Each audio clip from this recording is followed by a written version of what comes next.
thème d'un temps pour notre couple aujourd'hui sera la crise du milieu de vie dans le couple, comprendre plutôt que subir. Je vous laisse écouter puis vous pourrez prendre le temps d'échanger entre vous.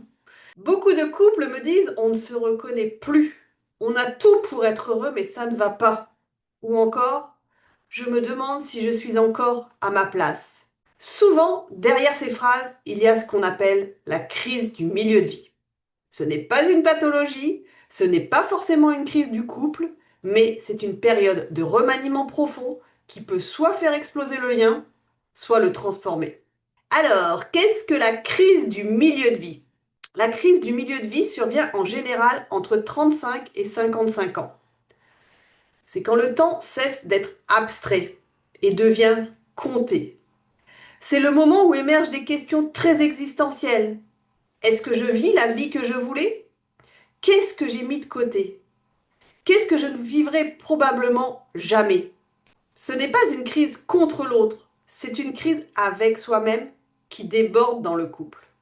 Alors pourquoi le couple est particulièrement impacté par cette crise? Parce que le couple est souvent le lieu des renoncements, le témoin des compromis et parfois le réceptacle des frustrations accumulées. À ce moment-là, on peut projeter sur le couple un sentiment d'enfermement, l'impression d'avoir raté quelque chose ou une perte de désir, d'élan, de curiosité. Le partenaire devient malgré lui le miroir de ce qui ne va plus à l'intérieur. Alors voici les manifestations fréquentes dans le couple. Il peut y avoir une distance émotionnelle, moins de conversations profondes, plus de logistique, moins de liens vivants. Le couple fonctionne, mais ne vibre plus.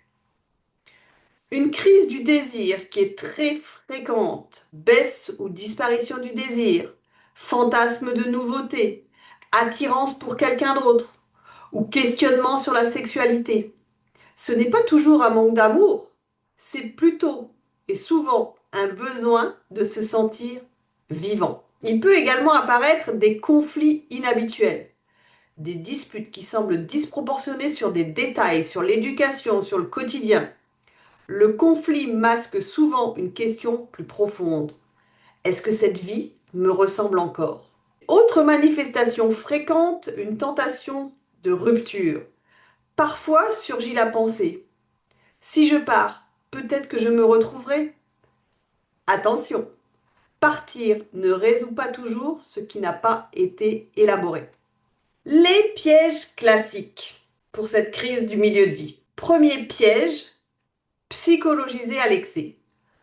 Tout expliquer par l'enfance, les blessures, le passé. Comprendre est utile, mais comprendre sans agir enferme. Deuxième piège, agir sans penser.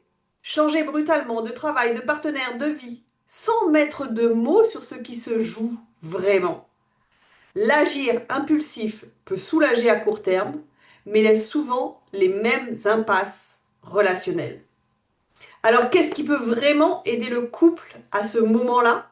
Ce qui soutient le couple, ça peut être de nommer la crise. Dire, je traverse quelque chose. Ce n'est pas forcément contre toi. Ça désamorce beaucoup de projections.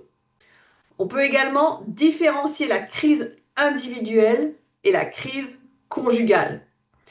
Tout ce qui va mal en moi n'est pas forcément un problème entre nous. Renégocier le contrat du couple. Le couple du début ne peut pas être celui du milieu de vie. Il faut parfois rediscuter des rôles, rediscuter du désir, des projets et rediscuter également de l'espace individuel. Et dernier point, accepter que le couple change. Un couple qui dure ne reste pas identique. Il traverse des transformations. Alors, la conclusion, la crise du milieu de vie n'est pas un échec, c'est un passage. Elle peut bien évidemment rigidifier le couple, ou plutôt l'amener à une relation plus consciente, plus ajustée, plus vivante.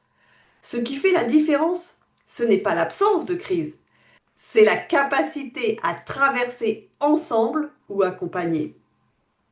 Si cette vidéo vous parle, vous n'êtes pas seul. Et si ces questions deviennent envahissantes ou conflictuelles, se faire accompagner est souvent un acte de maturité, pas de faiblesse. Voilà, n'hésitez pas à échanger entre vous en vous posant toujours les 3 mêmes questions. Qu'est-ce que cela vous inspire? C'est comment chez vous? Où en êtes-vous dans votre couple? Et qu'est-ce que vous pouvez changer ou améliorer? À très bientôt pour de nouvelles vidéos.